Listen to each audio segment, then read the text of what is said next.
السلام علیکم ورحمۃ اللہ وبرکاتہ۔ اردو شارٹس کے ناظرین، امید آپ سب خیریت سے ہوں گے۔ مسلمانوں کے آپس کے اختلافات کا انجام کیا ہوا، اس کو دیکھتے ہیں ایک تحریر سے۔ مسلمانوں کے اختلافات کا انجام۔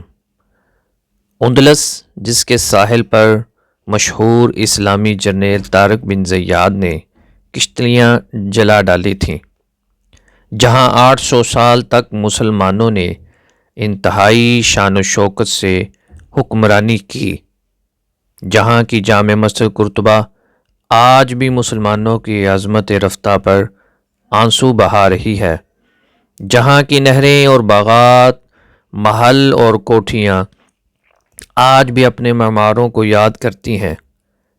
آپ جانتے ہیں وہاں کیسے اور کب زوال آیا؟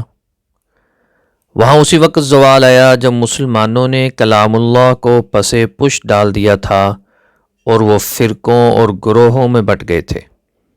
وہ ایک دوسرے پر فتوے لگا رہے تھے اور اسلام کی بجائے اپنے خاندانوں اور قومیتوں پر فخر کرتے تھے۔